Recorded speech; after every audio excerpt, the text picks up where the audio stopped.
నిఘా TV news కు స్వాగతం. ముందుగా హెడ్లైన్స్. ఆపరేషన్ సింధూర్ ముగియలేదు, ఆర్మీ చీఫ్ కీలక వ్యాఖ్యలు. దేశ సంపద పెరగడానికి జీఎస్టీ సంస్కరణలు దోహదం, విజయ్ కుమార్. మెడికల్ కాలేజీల ప్రైవేటీకరణ వెనుక పెద్ద స్కామ్, విడుదల రజని. గంగమ్మ ఒడికి చేరిన ఖైరతాబాద్ మహాగణపతి. భారత army chief general Upender Dwivedi ఇటీవల ఆపరేషన్ సింధూర్ గురించి చేసిన వ్యాఖ్యలు ప్రాధాన్యతను సంతరించుకున్నాయి. అందరూ అనుకుంటున్నట్లు ఆపరేషన్ సింధూర్ మే 10వ తేదీన ముగియలేదన్నారు. అధికారికంగా కాల్పుల విరమణ ప్రకటించినప్పటికీ ఆపరేషన్ సింధూర్ కొంతకాలం కొనసాగిందన్నారు. తాజాగా ఆయన చేసిన ఈ వ్యాఖ్యలు చర్చానీయాంశంగా మారాయి. ఏపీలో చంద్రబాబు సర్కార్ నిర్లక్ష్యం కారణంగా రైతులకు యూరియా కొరత, రైతాంగ సమస్యలపై వైఎస్ఆర్సీపీ నిరసనలకు పిలుపునిచ్చింది. ఈ క్రమంలో ఈ నెల 9న వైఎస్ఆర్సీపీ అన్నదాత పోరు కార్యక్రమం చేపట్టనుంది. ఇందులో భాగంగా ఆర్డీఓ కార్యాలయాల ఎదుట శాంతియుత నిరసనలు చేపట్టాలని పార్టీ నిర్ణయం తీసుకుంది. ఈ సందర్భంగా అన్నదాత పోరు పోస్టర్ని YSRTP state coordinator Sajjala Ramakrishnareddy release చేశారు. ఈ కార్యక్రమంలో పార్టీ నేతలు లేళ్ల అప్పిరెడ్డి, మొండితోక అరుణ్ కుమార్, నందిగం సురేష్, వెల్లంపల్లి శ్రీనివాస్, టీజేఆర్ సుధాకర్ బాబు, రాయన భాగ్యలక్ష్మి, మనోహర్ రెడ్డి తదితరులు పాల్గొన్నారు. 20 ఏళ్ల డెవలప్మెంట్ తీసుకొచ్చిన జగన్మోహన్ రెడ్డి గారు ఆ 5 ఏళ్ల తర్వాత ఒక్కసారిగా గత ఎన్నికల్లో ఫలితాలు అందరికీ తెలుసు. ఈ కొత్త ప్రభుత్వం కూటమి పేరుతో తెలుగుదేశం పార్టీ నేతృత్వంలో చంద్రబాబు గారి ఆధ్వర్యంలో ఏర్పడిన ప్రభుత్వం ఏర్పడి సంవత్సరం దాటింది.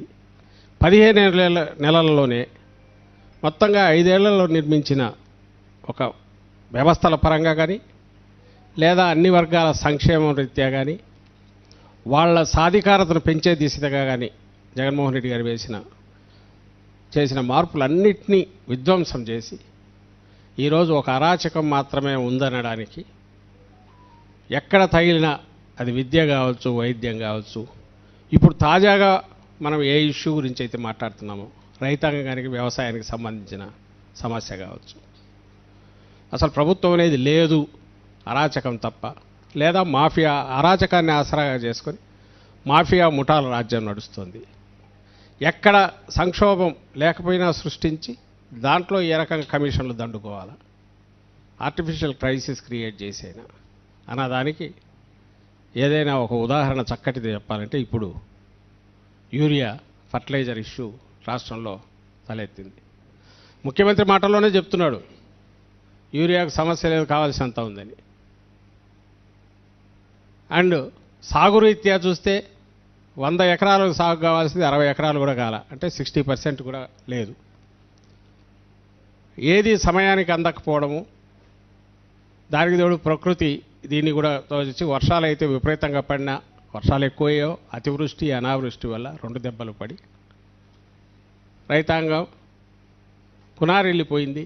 ఉన్నంతలో ఏదైనా వ్యవసాయం చేసుకుందామంటే దానికి అవసరమైన విత్తనం కానీ ఎరువులు కానీ అవి సమయానికి దొరకట్లేదు. ఎక్కడైతే గవర్నమెంట్ రోల్ ఉందో ప్రభుత్వం దాని పాత్ర అవసరమో అక్కడ పూర్తి చేతులు ఎత్తేసింది చంద్రబాబు నాయుడు ప్రభుత్వం. దానికి నేను ఇంతకుముందు చెప్పినట్టు ఉదాహరణగా ప్రత్యక్ష సాక్ష్యం వచ్చి ఎరువుల కొరత. ఈ ఎరువుల కొరత లేదని ముఖ్యమంత్రి చెప్తున్నాడు, కానీ క్యూలు అయితే ప్రతి డిపో దగ్గర లేక కొనుగోలు కేంద్రాల దగ్గర పొద్దున నుంచి రాత్రి వరకు దాని చుట్టూ కాళ్ళు అరిగేటట్టు తిరుగుతున్నారు. 14కు ముందు 19కు ముందు ఉన్న పరిస్థితి అప్పుడు ఫోటోలు చూసేవాళ్ళం, చెప్పులు వరుసగా క్యూలో ఉండేటివి. మళ్ళీ ఎప్పుడు వస్తుందో తెలియదు ఎరువు అని, రాత్రి వరకు ఉండాల్సి వచ్చేది, కాళ్ళు అరిగేటట్టు తిరగాల్సి వచ్చేది. సేమ్ అదే పరిస్థితి మళ్ళీ వచ్చింది. మరి కొరత లేదని నువ్వు అంటున్నావు, సాగు జరగట్లే జరగాల్సినంత, మరి ఎక్కడికి పోయినా ఎరువులు అంటే వీళ్ళే అక్రమ నిల్వలను పెంచి బ్లాక్ మార్కెటింగ్ అని ఎంకరేజ్ చేస్తున్నారు. వీళ్ళంటే ఎవరు? తెలుగుదేశం పార్టీ ఎమ్మెల్యేలు, నాయకులు, వాళ్ళు కార్యకర్తలుగా పిలుచుకునేవాళ్ళు, ఇంకా వాళ్ళ మీద డిపెండ్ అయి పెరిగిన ఈ అక్రమ వ్యాపారులు వీళ్ళు. ఇది ఈరోజు మాఫియా రూలింగ్ నడుస్తుంది. ఎక్కడ ఏ డిపో దగ్గర చూస్తే ఈ పరిస్థితి ఉంది. అని మొన్న కూడా వరుసగా మనం ఎత్తి చూపుతున్నాం. ఇప్పటికే ప్రెస్ కాన్ఫరెన్స్లు పెట్టాం, ప్రభుత్వం మీద ప్రెజర్ తీసుకొచ్చాం, రైతులు కూడా రోడ్డు ఎక్కుతున్నారు. వాటన్నిటి ఫలితంగా మొన్న ముఖ్యమంత్రి చంద్రబాబు నాయుడు వచ్చి ఏం చేశాడంటే, మీ రైతుల్లాగా ఉండండి, రాజకీయాలు చేయొద్దని హెచ్చరించాడు. ఎవరన్నా ప్రశ్నిస్తే మిమ్మల్ని బొక్కలో వేస్తామని కూడా అన్నాడు. బొక్కలో వేస్తామనే మాటే వాడాడు. అది ఈరోజు ఇక్కడ పరిస్థితి. ఫేక్ ప్రచారాలు చేస్తున్నారు. మీరంతా వైఎస్ఆర్సీపీ వాళ్ళు ముద్ర వేసి వాళ్ళను పోలీసులు పట్టుకుపోయి పోలీస్ స్టేషన్లో కూర్చోబెడుతున్నారు. ఈ దశలో ఏం చేయాలి అని అంటే, ఈ వాయిస్ గట్టిగా వినిపించాలి. రాష్ట్రంలో రైతాంగం ఇప్పుడు ఎదుర్కొంటున్న సమస్య ఇదే కాదు, కొన్ని ప్రాంతాల్లో ఎక్కడైతే ఇది లేకపోతే క్రాప్ ఇన్సూరెన్స్ ఇష్యూ. దేశ సంపద మరింత పెరిగేందుకు కొత్త జీఎస్టీ సంస్కరణలు దోహదపడతాయని ఆంధ్రప్రదేశ్ రాష్ట్ర biodiversity board chairman Neelayapalem Vijay Kumar వ్యాఖ్యానించారు. కేంద్ర ప్రభుత్వం నూతన జీఎస్టీ సంస్కరణలు తీసుకురావడాన్ని తెలుగుదేశం పార్టీ స్వాగతిస్తోందని పేర్కొన్నారు. ఇవాళ అమరావతిలోని తెలుగుదేశం పార్టీ కార్యాలయంలో విజయ్ కుమార్ మాట్లాడారు. గత 50 ఏళ్ల చరిత్రలో ఇలాంటి పన్ను సంస్కరణలు ఏ కేంద్ర ప్రభుత్వం తీసుకురాలేదని చెప్పుకొచ్చారు. 5%, 10%, 15% లెక్కన ఇంత పెద్ద ఎత్తున పన్నులు తగ్గించడం అనేది మొట్టమొదటిసారి. సో ఈ జిఎస్టీలో 4 స్లాబులు ఉండేవి ఇంతకుముందు, 5, 12, 18, దాని 28 అని. ఇప్పుడు ఆ స్లాబులు 2కి మార్చారు. చాలా వరకు పన్నులు తగ్గుతాయి. సరే, పన్నులు తగ్గుతాయి, బాగానే ఉంది. ప్రత్యేకంగా మన దైనందిన జీవితంలో మనం రోజు ఎక్స్పీరియన్స్ చేసే దీంట్లో ఏమేమి పన్నులు తగ్గుతాయి, లేక అసలు మనకు వ్యక్తిగతంగా ఏమి లాభం ఉంటుంది, ఇంకా చెప్పాలంటే దేశం సంగతిలో ఆటోమేటిక్ తగ్గుతాయి. కాబట్టి మన ఆంధ్ర రాష్ట్రానికి ఈ కొత్త జిఎస్టీ విధానం వల్ల వచ్చే అదనపు ఆదాయం ఏంటి? ప్రతిపక్ష పార్టీలు కొన్ని, కాంగ్రెస్, కొంతమంది కొన్ని రాష్ట్రాలకి దీనివల్ల నష్టం వస్తుంది, మాకు కాంపెన్సేట్ చేయాలి అంటూ ఉన్నారు. కానీ స్పష్టంగా ఒక్క విషయంతో నేను ఈ డిస్కషన్ని మొదలు పెడతాను. ఆంధ్రప్రదేశ్ కూటమి ప్రభుత్వం, తెలుగుదేశం పార్టీ, ఈ రెండు కూడా ఈ కొత్త జిఎస్టీ విధానాన్ని వీఆర్ వెల్కమింగ్ విత్ హార్ట్ఫుల్లీ.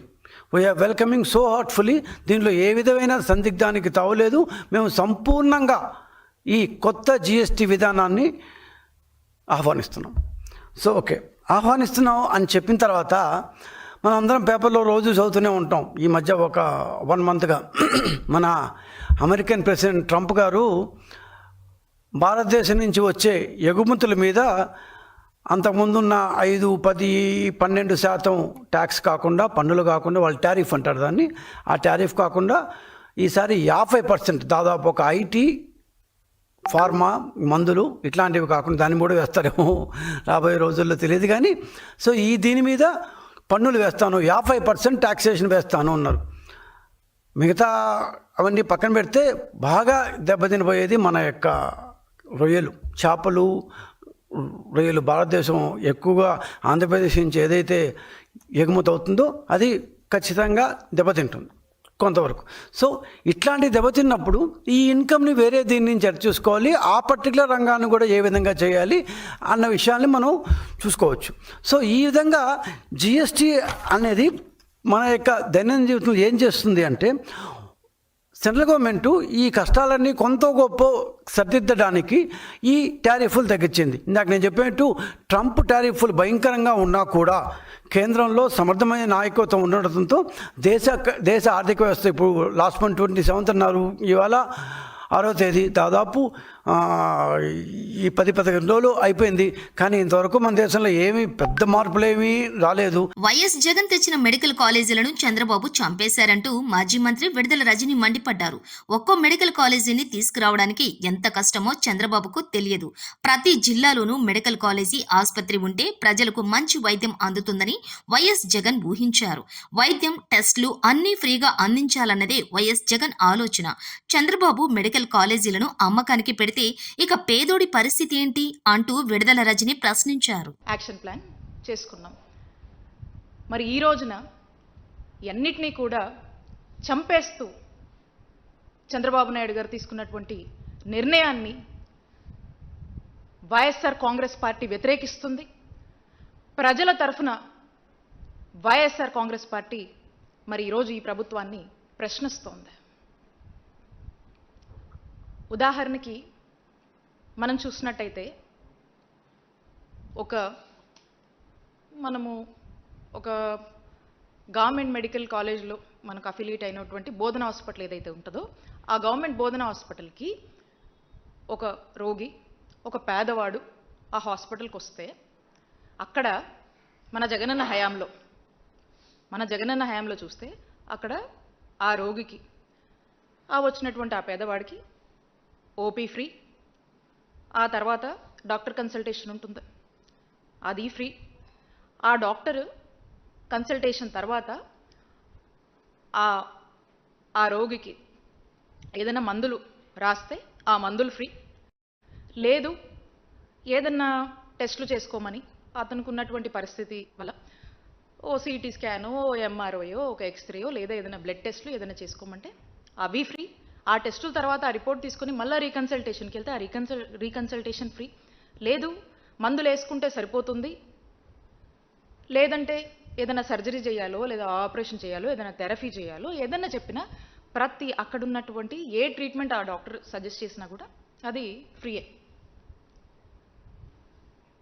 అక్కడ ఆ పేదవాడికి ₹1 కూడా తన సొంత ఖర్చు లేదు, తన మీద ఏ భారం పడట్లేదు. ప్రభుత్వంగా జగనన్న తీసుకున్నటువంటి బాధ్యత.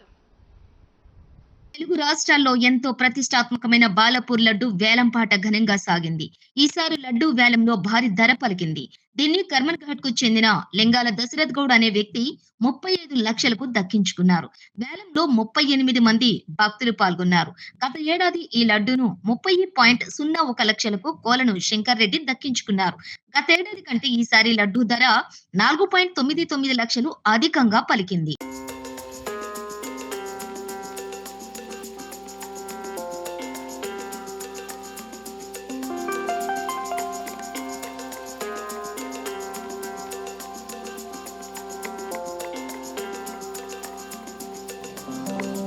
గంగమ్మ ఒడికి చేరిన ఖైరతాబాద్ మహాగణపతి.